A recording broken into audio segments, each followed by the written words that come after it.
Hello बच्चा लोग, क्या हाल चाल। तो पार्टी कैसी है? तो पार्टी सर बहुत बढ़िया है। तो मैं कुशलराज मिश्रा आपका स्वागत करता हूं बेटा हमारे यूट्यूब चैनल पर, जिसका नाम है NEET rank plus Hindi medium. हम लोगों ने अब तक कुल मिला के 5 लेक्चर्स को कवर कर लिया है, जिसमें सबसे पहले 2 लेक्चर्स में हमने कवर किया मूल कॉन्सेप्ट का माइंड मैप और उसके क्वेश्चन आंसर्स, उसके प्रश्न उत्तर। फिर हमने कवर किया बेटा एटॉमिक स्ट्रक्चर और उसके क्वेश्चन आंसर्स। फिर अपन ने कवर किया पीरियोडिक टेबल का, पीरियोडिक क्लासिफिकेशन का माइंड मैप। अब कुछ बच्चों का यहाँ पर एक थोड़ा सा कंसर्न आया था कि सर आपने हमको ऑर्डर नहीं बताए कि सर ऑर्डर क्या होते हैं, कैसे होते हैं। तो आप गौर से जाके उस माइंड मैप को देखिएगा बेटा, उस वीडियो को देखिएगा, आपको ये पता चलेगा कि उस पूरे वीडियो के अंदर मैंने जहां जहां पर मुझे जरूरत थी मैंने वहां पर उन ऑर्डर्स को जरूर से लिखा है, बताया है, कहां पर किस तरीके के काम होने हैं, सारी चीजें मैंने लिखी हैं उसके अंदर बकायदा। ज्यादातर चीजें मैं आपको उसमें क्या बताऊंगा, अगर मुझे सारे ऑर्डर ही लिख देने तो फिर मैं केवल ऑर्डर की एक पीडीएफ बना देता बेटा, या मैं ऑर्डर को यहाँ पे छाप देता। मुझे आपको ऑर्डर नहीं बताना, मुझे आपको कॉन्सेप्ट समझाना है, पहली बात। दूसरी बात, अगर हम कहें कि भाई अब यहां पर हम क्या करने वाले हैं, तो अब हम क्वेश्चन आंसर्स को अटेम्प्ट करेंगे 2024 तक के पीवाईक्यूज, कुछ एक्स्ट्रा। बहुत सारे बच्चे मुझे कहते हैं सर इजी सवाल है, इजी सवाल। तो एक काम करता हूं, मैं थोड़े बहुत जेई के क्वेश्चन भी ले आया तुम्हारे लिए। क्यों ले आया? ताकि तुम्हें पता चले कि तुम जो पढ़ते हो वो जेई से अलग नहीं पढ़ते हो, एकदम परफेक्ट सेम चीजों को पढ़ते हो बेटा। यहाँ पे बात समझ में आ रही है ना मेरी? श्योर है ना? एकदम पक्का है ना? चालू कर सकते हैं फिर? अब चलो आ जाओ इसी बात पे अपन शुरू कर रहे हैं बेटा। क्या? Periodic classification mind map NEET 2025 chemistry के क्वेश्चन एंड आंसर्स का सेशन। पहला सवाल नीट 2024 के लिए आपकी स्क्रीन पर ये रहा। तो इसका सवाल है ये, ठीक है। सूची 1 का सूची 2 से आपको मिलान करना है बेटा, ठीक है। कर लेंगे सर, कोई खास बात नहीं है। अब देखो यहां पर एक बड़ी छोटी छोटी चीजें मैं आपको देखता हूं, आप इनको देखो और इनको देखो। नाइट्रोजन, फ्लोरीन, ऑक्सीजन और जेनॉन आपको दे रखा है, ठीक है साहब। पहला मैग्नेटिक समूह 18 का तत्व, समूह 15 का तत्व, सबसे मजबूत ऑक्सीडाइजिंग एजेंट ये आपको दे रखे हैं। कौन सा सबसे आसान है पकड़ना? तो सबसे आसान है भैया जेनॉन को समूह 18 में डालना, सबसे आसान है, बिल्कुल है। देखो जरा डी सेकंड किस किस में, तो डी सेकंड ए में है और बी में है और डी में है, सी में नहीं है। हटाओ, सी हट गया यहां से। अब अगला काम करना चालू करो भाई साहब। नाइट्रोजन परमाणु समूह 15 में उच्चतम आयनीकरण एंथैल्पी वाला तत्व है, क्योंकि इसके अलावा और कोई समूह 15 का तत्व ही नहीं है। तो ये आ गया मेरे पास ए का 3। अब देखिए ए का 3 किसमें है? ए में है और डी में है, ए में है और डी में है। अब देख सबसे मजबूत ऑक्सीडाइजिंग एजेंट तो वो है फ्लोरीन। वो कौन है भैया? फ्लोरीन। तो जो बचता है वो कौन होगा? ऑक्सीजन। तो भैया ए का 3, ए का 3, बी का 4, सी का हो गया 1 और डी का हो गया second. Option number D answer आ जाएगा कि नहीं आ जाएगा? बिल्कुल सर, ऑप्शन नंबर डी क्या आ जाएगा यहाँ पे? आंसर आपका आ जाएगा। क्या ये सब चीज तुम्हें नहीं बताई मैंने? आयनीकरण ऊर्जा में नहीं बताया कि नाइट्रोजन की आयनन एंथैल्पी ज्यादा हो जाती है क्योंकि इनका जो अर्धपूरित विन्यास है वह अधिक स्थायी होता है। कैसी बात करते हो आप लोग? ठीक है बेटा, अगला क्वेश्चन सुन। LIBE बी और सी का परमाणु त्रिज्या का सही घटते क्रम में क्रमांकन है। 2024 का सवाल है, 2024 का सवाल है, सुन लो। बता रहा हूं, भरोसा नहीं हो तो जाके चेक कर लेना, ठीक है साहब। तो भैया आवर्त के तत्व हैं ये, तो लिथियम, बेरिलियम, बोरोन और कार्बन। अब अगर तुम इसको गौर से देखोगे ना बेटा तो तुम्हें एक चीज पता चलेगी। पूछो क्या? आपको ये चीज पता चलेगी कि भैया ये सभी द्वितीय आवर्त के बंदे हैं, सेकंड आवर्त। तो अगर ये सेकंड आवर्त वाले आइटम हैं तो भैया आवर्त में बाएं से दाएं जाने पर परमाणु त्रिज्या में कमी होती है, बताया था मैंने, बताया था। इसका मतलब लिथियम, बेरिलियम, बोरॉन और carbon. Option number B answer आ जाए। खत्म। क्या है इसमें?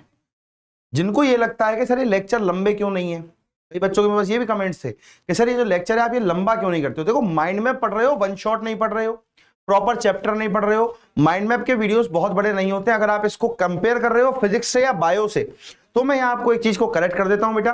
फिजिक्स के अंदर कॉन्सेप्ट्स बताने के बहुत सारे हैं, फॉर्मूला बहुत सारे हैं मेरे पास। जब तक मैं पीरियोडिक पढ़ा रहा हूं ये सब, जैसे मैं अगर थर्मोडायनेमिक्स पढ़ाऊंगा आपको, ऊष्मागतिकी पढ़ाऊंगा, मेरे पास बहुत भर भर के कंटेंट है। लो तो उल्टा कम पड़ जाएगा तो 2 लेक्चर लेने पड़ जाए उसके। केमिकल इक्विलिब्रियम, आयनिक साम्य और आपका रासायनिक साम्य जब पढ़ाऊंगा तो हो सकता है 2-2, 3-3 लेक्चर लेने पड़ जाएं। क्यों? क्योंकि एक में पूरे माइंड मैप कवर अप नहीं हुए, ऐसा भी हो सकता है। तो आपको उस चीज के लिए प्रिपेयर रहना पड़ेगा कि कुछ लेक्चर्स लंबे होंगे तो कुछ लेक्चर्स छोटे होंगे। अगर हम इस चीज के लिए प्रिपेयर नहीं है तो हम बहुत बड़ी गलती कर रहे हैं। आप केवल गलती निकालने की बजाय ये किया करो कि भाई सर ने पढ़ाया, देखता हूं क्या मैच हो रहा है, मैच हो रहा है तो बात खत्म होगी, मुझे ज्यादा दिमाग लगाना ही नहीं किसी चीज के अंदर।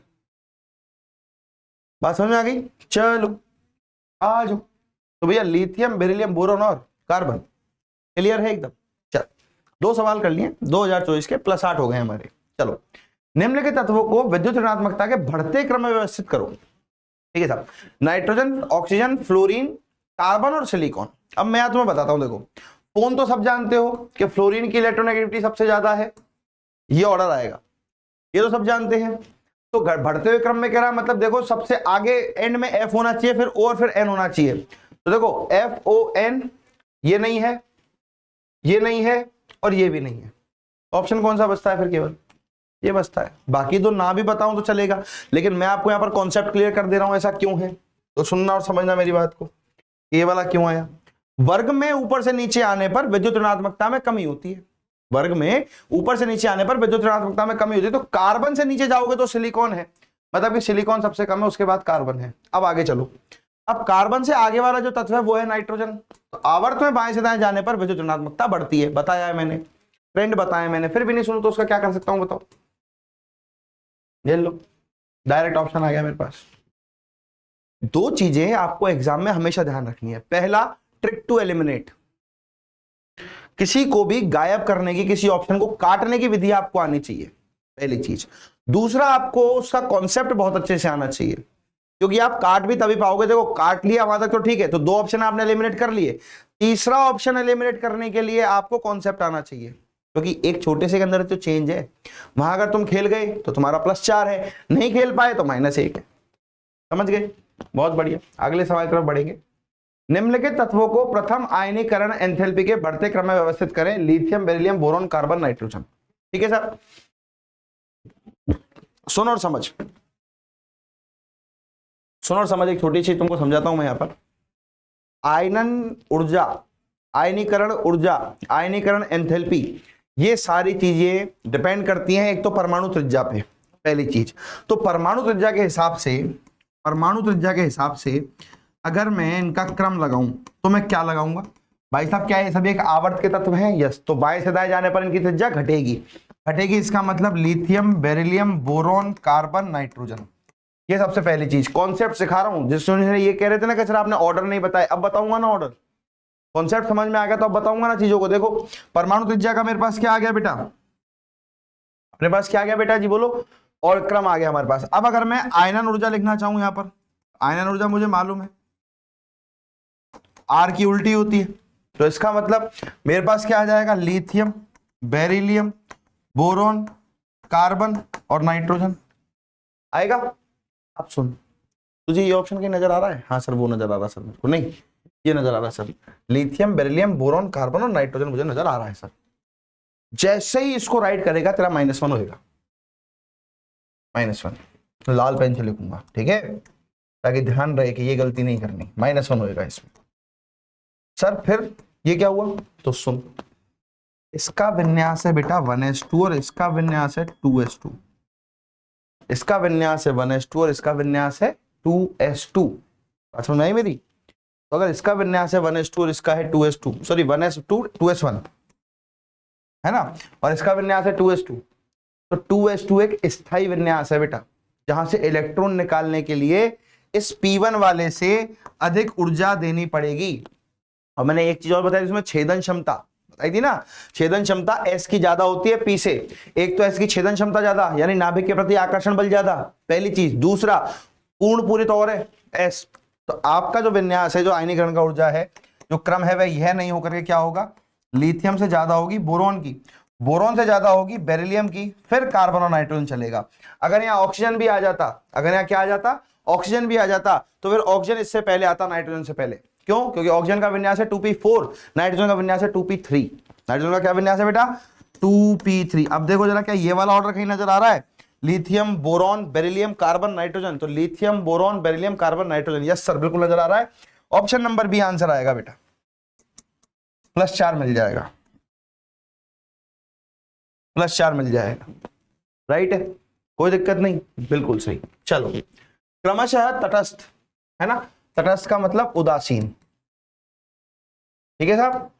अम्लीय, क्षारीय और उभयधर्मी ऑक्साइड वाले सही क्रम निम्नलिखित हैं। सही क्रम आपको बताना है किस में आएगा, किसके अंदर आएगा। ये नीट 2023 मणिपुर का क्वेश्चन है बेटा, ठीक है ना, नीट 2023 का क्वेश्चन ही बोलूंगा मैं इसको, है ना, लेकिन ये मणिपुर वाली में आया था।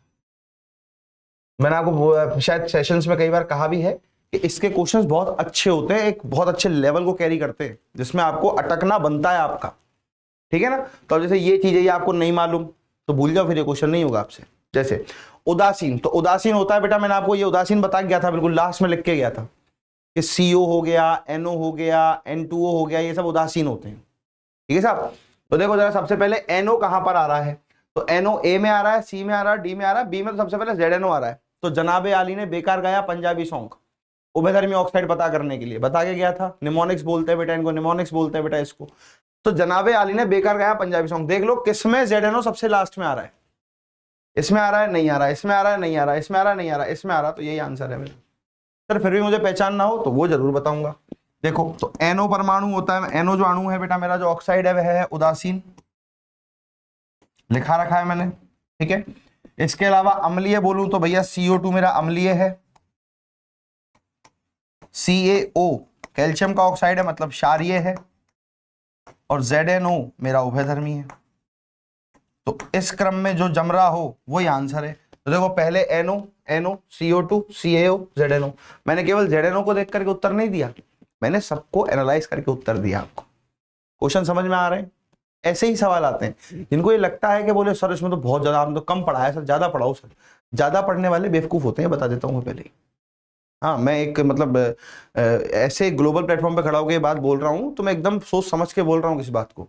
ज्यादा पढ़ने वाला हमेशा बेवकूफ होता है, स्मार्ट तरीके से ढंग से पढ़ने वाला हमेशा इंटेलिजेंट होता है। ज्यादा का मतलब है आप कुछ भी पढ़ते जा रहे हो और उसका कोई सेंस नहीं है, मेरे अपन कहें तो सिलेबस से रिलेवेंट नहीं है, क्वेश्चन से रिलेवेंट नहीं है, कुछ भी पढ़ रहा हूं तो बेवकूफी है फिर वो, ठीक है ना। हाँ, आपको पढ़ने का शौक है वो एक अलग चीज है, उस बंदे को बेवकूफ नहीं कहेंगे। लेकिन जो एग्जाम सर पे पड़ा हुआ है, पीरियोडिक क्लासिफिकेशन पढ़ना है, पीरियोडिक क्लासिफिकेशन इतनी मोटी किताब लिया है साहब, अकेला टॉपिक एक बुक से पढ़ूंगा मैं, तो मुझे तो एकदम डेप्थ में जाना है इसकी, वो फिर गलत चीज है, ठीक है।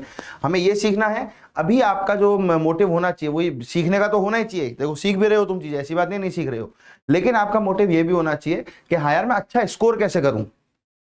All thanks to our education system.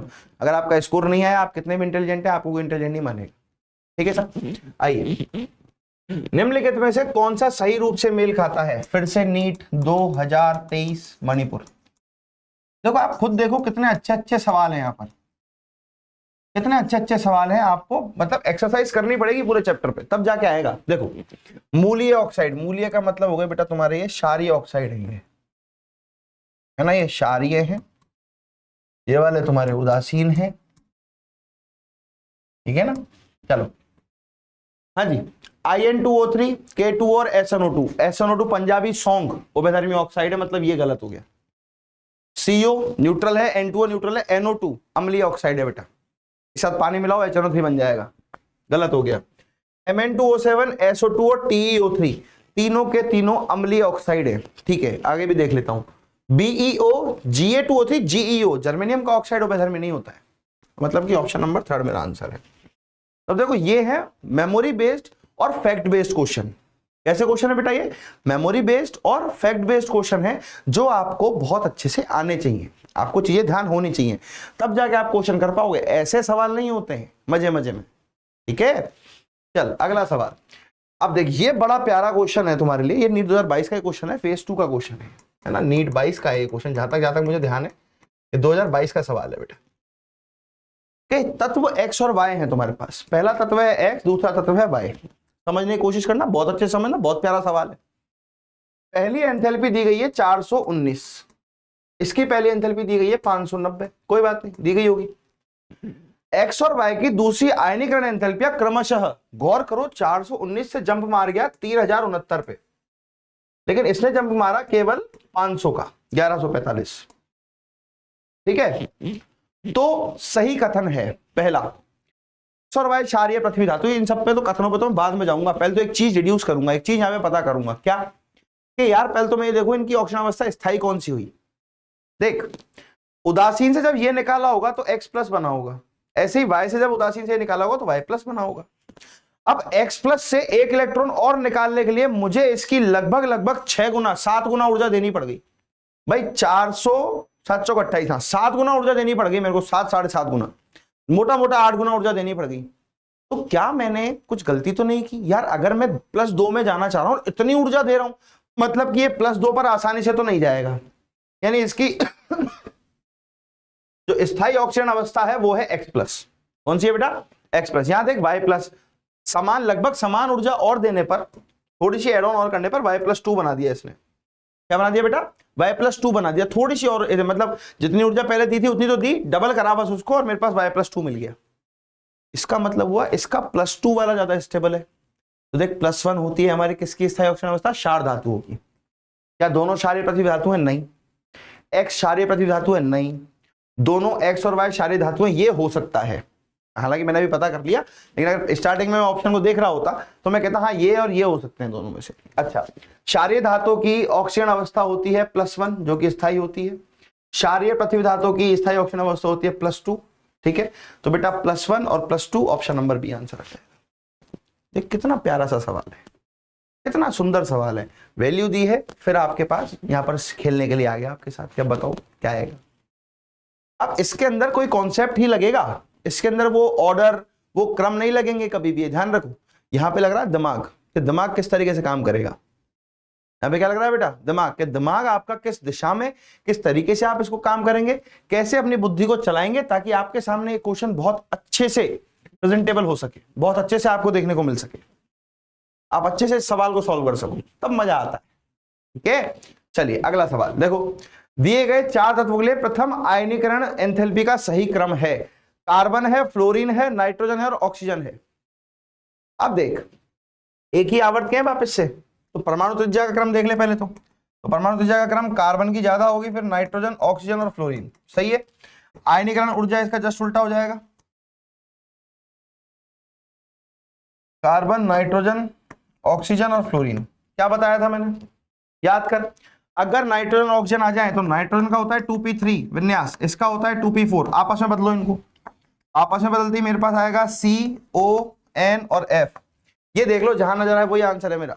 CONF नजर आ रहा है? जी सर नजर आ रहा है। कहां है? ये रहा, अर्धपूरित पूर्ण पूरित विन्यास। माइंड मैप में देखना, इस जगह पर लिखा था मैंने कि बेटा विन्यासों का बहुत फर्क पड़ता है। सबसे ज्यादा आयनन एंथैल्पी किसकी होती है? पूर्ण पूरित विन्यास की। उससे कम किसकी होती है? अर्धपूरित की। सबसे कम किसकी होती है? आंशिक पूरित की। ध्यान रखना पड़ेगा, तब जाकर के काम होगा, अन्यथा नहीं होगा। ध्यान रखना पड़ेगा, तब जाकर के काम होगा, अन्यथा काम नहीं होगा। चीजों को समझना पड़ेगा। पीरियोडिक क्लासिफिकेशन, आवर्तता, तत्वों में आवर्तता, मतलब मैं कहूं तो याद करने की ही चीज है, लेकिन समझ के याद करने की चीज है। मुझे ये सारी चीजें याद नहीं है ना, मेरे हाथ में मेरी विद्या है जो मैं पढ़ा रहा हूं, लेकिन मुझे ये सारी चीजें याद नहीं है। मैं अपना कॉन्सेप्ट लगाता हूं इसके अंदर, तब जाके मेरे आंसर आते हैं। मेरे भी आंसर तभी आते हैं बेटा। हाँ, एक्सपीरियंस की वजह से कई बार होता है कि सडन आंसर निकल गया, ये आंसर है इसका, लेकिन सॉल्व तो सबको करना पड़ता है। ठीक है साहब, आइए अगला सवाल देखो। कहा था ना मैंने 119वें परमाणु के बारे में ही मैंने बात करी थी। तुम देखना उस क्वेश्चन को, उस माइंड मैप की वीडियो को दोबारा जाके देखो, शायद 10 या 12 मिनट निकले होंगे। जैसे मैं इसके ऊपर पहुंचाऊंगा, मैंने कहा था बेटा 119वें के बारे में पूछ लेता है आपसे। उसका आयुर्वेदी नाम बता दो, कौन से समूह से बिलोंग करेगा वो बता दो, कौन से आवर्त में रहेगा वो बता दो, उसके अंतिम उपकोष के अंदर कोष में कितने इलेक्ट्रॉन रहेंगे। 119 वाले का आईयूपीएसी नाम है नीट। ईयर प्रॉपर ध्यान नहीं है, या तो 21 है या 22 है, हो सकता है 20 भी हो, है ना। 21, 20, 21, 22 में तीनों में से किसी एक में आया हुआ क्वेश्चन है ये। ठीक है साहब, तो देखो एक के लिए लिखते हैं अन, 9 के लिए लिखते हैं एन, लास्ट में लगाते हैं ईएम। तो अन अन एनियम, अन अन एनियम, ये क्योंकि अन अन अनियम है, ये तो है नहीं। अन अन ऑक्टियम नहीं है, अन निल एनियम नहीं है, ये 109 का है, ये आपका 118 का है, ये आपका 111 का है, तो केवल इकलौता ये बचता है जो 119 का है। क्या अभी तक एक भी सवाल, मैं इस बारी बात का जवाब कमेंट में चाहूंगा, क्या अभी तक एक भी सवाल अपने माइंड मैप से बाहर है क्या? मुझे वो बता दो, कॉन्सेप्ट से बाहर है क्या? भाई हमने और नितिन सर ने जब इसको प्लान किया ना बेटा, मैं आपको एक मस्त चीज बताता हूं। हमने जब इसे प्लान किया तो हमने बड़ा सोच समझ के प्लान किया कि यार हम एक दिन बच्चे को केवल कंसेप्ट डिलीवर करेंगे, हम उसे क्वेश्चन नहीं बताएंगे, हम तो उसको एक भी सवाल नहीं बताएंगे। कॉन्सेप्ट इतना साउंड कर देंगे कि मजा आ गया, अब बच्चा ऐसे बोलेगा सर छोड़ देंगे। अगले दिन जब क्वेश्चन लेके जाएंगे ना, जब वो हमारे साथ साथ कर रहा होगा, तब जाकर हमें पता लगेगा कि वो सीखा है कि नहीं सीखा है, कि उसने केवल ब्लंडर किया है, या उसने बिल्कुल पढ़ाई नहीं है, या उसने बहुत अच्छे से पढ़ के उसको चीजों को समझा फिर आंसर निकाला। बात समझ में आ गई? चलो, तो अनुसार आंसर आ गया। चलो अब देखो, मैंने कहा था ना कुछ जेई के क्वेश्चन भी लेके आए। ये आपका जेई का सवाल है कि ऑक्साइड आयन के निर्माण में प्रथम चरण तो ऊष्माक्षेपी है और बाद का ऊष्माशोषी है, जैसा कि नीचे दिखलाया गया है। ठीक है, पहले वाले में तो ऊर्जा निकल रही है, दूसरे वाले में देनी पड़ रही है। पहले वाले में ऊर्जा निकल रही है, दूसरे वाले में देनी पड़ रही है। इलेक्ट्रॉन लब्धि ऊर्जा में बताया था ना मैंने कि विरोधाभास होता है ऊष्मा गतिकी के हिसाब से। तो अगर यहाँ पर डेल्टा एच नेगेटिव है तो इसका ईए पॉजिटिव है, ईए प्लस में 142 है, इसका ईए माइनस में 844 है, माइनस में 844 है। ठीक है साहब, इसका कारण क्या है कि O माइनस आयन दूसरे इलेक्ट्रॉन के जुड़ने का प्रतिरोध करेगा, बिल्कुल करेगा, क्योंकि माइनस है और छोटा आकार है, समस्या ही है। ऑक्सीजन की विद्युत इलेक्ट्रॉन बंधा उच्च नहीं, इसका कोई लेना देना नहीं है। अधिक विद्युत ऋणी है, कोई मतलब नहीं है इस चीज से, अधिक विद्युत ऋणी तो होता ही है, इसमें क्या फर्क पड़ रहा है? उल्टा अगर विद्युत ऋणी है तो इलेक्ट्रॉन तो जल्दी ले लेना चाहिए, वो तो लेट ले रहा है। भाई विद्युत ऋणात्मकता का क्या मतलब है? इलेक्ट्रॉन को अपने पास रखने की क्षमता, अपने पास रखने की प्रवृत्ति। लेकिन ये तो भाई साहब इसने तो गैप ही दे दिया 1000 किलो जूल पर मोल का। तो भाई पहले माइनस था, प्लस में चली गई 844, तो 1000 किलो जूल प्रति मोल के आसपास का तो गैप दे दिया इसने, बीच में दिया है ना। इस वजह से O माइनस आयन का आकार ऑक्सीजन परमाणु की इससे अपेक्षाकृत अधिक है, तो अगर आकार अधिक है तो इलेक्ट्रॉन जल्दी लेना चाहिए। वापस बोलूंगा, आकार अधिक है तो इलेक्ट्रॉन जल्दी लेना चाहिए। इसका मतलब केवल ऑप्शन नंबर एक ही है जो सबसे सही उत्तर लगता है। इसमें क्या लगता है? सबसे सही उत्तर लगता है। आंसर क्या है? O माइनस दूसरे इलेक्ट्रॉन के जुड़ने का प्रतिरोध करेगा भैया, वो नहीं जुड़ने देगा उसको। जब नहीं जुड़ने देगा तो फिर आपको ऊर्जा ज्यादा देनी पड़ेगी, जबरदस्ती करनी पड़ेगी, जबरदस्ती जुड़ रहा है। तो ऑप्शन नंबर 1 इसका आंसर आ जाएगा बेटा जी। ठीक है, अगला देखो, निम्न में से कौन सा क्रम सही नहीं है? अब ये क्वेश्चन पढ़ो, क्रम सही नहीं है। देखो ट्रिपल 2005 पुराना सवाल है, लेकिन ऐसे क्वेश्चन नीट में अब देखने को मिलते हैं, अब देखने को मिलते हैं सवाल। आयनिक त्रिज्या का बढ़ता क्रम, जैसे जैसे ऋणावेश बढ़ेगा वैसे वैसे त्रिज्या बढ़ेगी, एकदम सही है।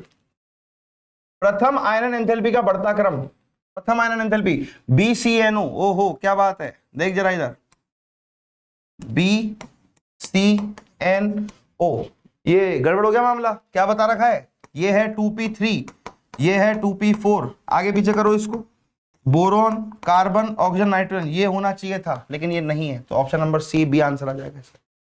आगे देखना ही नहीं है, सिंगल करेक्ट ऑप्शन है। ठीक है, इलेक्ट्रॉन ग्रहण एंथैल्पी का बढ़ता क्रम बता के गया था कि Cl का सबसे ज्यादा होता है, देख ले, I, Br, F और Cl। सिमिलरली धात्विक त्रिज्या का बढ़ता क्रम, तो ये तो अगर आप समूह में ऊपर से नीचे आओगे तो त्रिज्याएं बढ़ती हैं, सबको पता है। तो लिथियम, सोडियम, पोटेशियम, रुबिडियम, एकदम सही है, दूसरे नंबर का ऑप्शन आंसर। सिंगल सवाल जेई का हो, नीट का हो, तुमसे एनडी सर ने एक बात बोली थी कि सर तो जेई वाले बच्चों को पढ़ाते, तो हो सकता है कई बार बच्चे के मन में आ जाता है, आप प्यारे प्यारे बच्चे हो, हमारे प्यारे प्यारे छोटे भाई बहन हो, आपके मन में भी हो सकता है कई बार ये आता है यार सर जेई पढ़ाते, पता नहीं नीट पढ़ाएंगे नहीं पढ़ाएंगे, क्योंकि उतना लेवल तो नहीं कर देंगे, उतना तो हमारे आता ही नहीं है। कायदे से दोनों का लेवल इस समय बराबर है, जेई मेन और नीट का। नीट में थोड़ी कैलकुलेशन आसान कर देते हैं, थोड़ा थ्योरेटिकल पोर्शन बढ़ा देते हैं, जेई में नहीं करते हैं, सब बस इतना सा फर्क है। इसीलिए ये चैप्टर वो हैं जो आपके पास एक दो सवाल दे रहे हैं। अब देखो आपको मैं मस्त चीज बताता हूँ एक, कि स्टार्टिंग के जो सवाल है ना, ये वाले सवाल है, जो ये 2024 का सवाल है, ये 2024 का सवाल है। अब तुम देखते हो 2024 के सवाल कितने, ये 2024 का सवाल है, ये भी 2024 का सवाल है, ये फिर 23 के सवाल चालू हो गए थे। 4 सवाल सिंगल साल के अंदर, सोचो 16 नंबर फोकट के, किसको बुरे लग रहे? तुम्हें लग रहे नहीं ना? फिर इसलिए जैसे पढ़ा रहा हूं वैसे पढ़ते जाओ, कंप्लेनिंग मत करो। जो अब देख सुन, ये सवाल जेई में आया हुआ क्वेश्चन है, निम्न में से कौन सा ऑक्साइड उभयधर्मी गुण प्रदर्शित करता है? तुमको अगर लास्ट वाला मेरी एक पोयम याद है ना, जनाबे आली ने बेकार गाया पंजाबी सॉन्ग, ये ले सॉन्ग, हो गया क्वेश्चन खत्म, नहीं करना आगे कुछ नहीं करना पड़ा, क्वेश्चन हो गया। ऐसा नोट आंसर है इसका भाई, ये और देख अभी सेम क्वेश्चन में अलग अलग ऑप्शन में तुम इसको कैसे करके आए हो, जवाब दे मुझे, कैसे करके आए हो? एक ऑप्शन के अंदर करके आए हो ना CO2 और CO वाला क्वेश्चन, देखो आ गया, ये रहा Ca2 CO NO और ZNO वाला क्वेश्चन, करा है या नहीं करा है? तो देखो नीट में भी क्वेश्चन आ रहा है यार, बिल्कुल ऐसे मत सोचना कि नहीं आ रहा है या कुछ नहीं हो रहा है, सब काम हो रहा है दुनिया में। तो भैया ये मेरा अम्लीय है, ये मेरा क्षारीय है, ये मेरा क्षारीय अम्लीय के बीच में रहेगा, ये उभयधर्मी है, ठीक है ना। सिलिकॉन का ऑक्साइड अम्लीय होता है, ध्यान रखना, है ना, सिलिसिक एसिड बनाता है ये, पानी में मिला दिया जाए तो इसको फिर बनता है सिलिकॉन, ये ध्यान रखना, ठीक है। चल अगला क्वेश्चन, सम इलेक्ट्रॉनिक युग्म कौन सा है, आइसो इलेक्ट्रॉनिक स्पीशीज, बताइए। क्या क्या बताऊं, देखो डायरेक्ट क्वेश्चन है बेटा। सबसे पहला है मेरे पास CH3 पॉजिटिव है, ये है ना, ये H3O पॉजिटिव है, ये मेरे पास NH3 है, ये मेरे पास CH3 माइनस है, ठीक है, ठीक है। आइए अब इधर देखेंगे, तो भैया सबसे पहले तो लिख लो इनको, CH3 positive, H3O plus, NH3 और CH3 माइनस। इलेक्ट्रॉन निकालो इनके सबके, इसमें आएंगे 9 इलेक्ट्रॉन, इसमें आएंगे 10 इलेक्ट्रॉन, इसमें आएंगे 10 इलेक्ट्रॉन, इसमें आएंगे 10 इलेक्ट्रॉन। देख लो 2 3 4 कहाँ है, तो आपने देखा 2 3 4 ये रहा, लेकिन गौर से देखिए इधर 3 और 4 भी है, यहाँ पे 3 और 4 भी है। सही उत्तर तो देना है, लेकिन ज्यादा सही कौन सा है वो भी ध्यान रखना है। तो इन दोनों में से ज्यादा सही कौन सा है, ये वाला, तो चौथे नंबर का आंसर आएगा। सिंपल है, फर्स्ट वाले तो दोनों एलिमिनेट हो जाएंगे। क्यों? क्योंकि इसके अंदर 9 है, इसके अंदर 10 है, तो सम इलेक्ट्रॉनिक स्पीशीज कौन सी होती है, सम इलेक्ट्रॉनिक युग्म कौन से होते हैं मेरे पास, बता, जवाब दे, जवाब दे। सम इलेक्ट्रॉनिक युग्म मेरे पास वो होते हैं जिनके इलेक्ट्रॉनों की संख्या समान होती है, ठीक है। चल FCl और Bri जिनकी परमाणु संख्या ब्ला ब्ला ब्ला है, कि ऋणात्मक चिन्ह के साथ इलेक्ट्रॉन प्राप्ति एंथैल्पी का सही क्रम है, ऋणात्मक चिन्ह के साथ। अब भले ऋणात्मक चिन्ह के साथ हो चाहे कैसे भी हो, Cl हमेशा ज्यादा होता है, ध्यान रखना। क्या ज्यादा होता है हमेशा? Cl हमेशा ज्यादा होता है, तो ऑप्शन थर्ड वाला आंसर आएगा।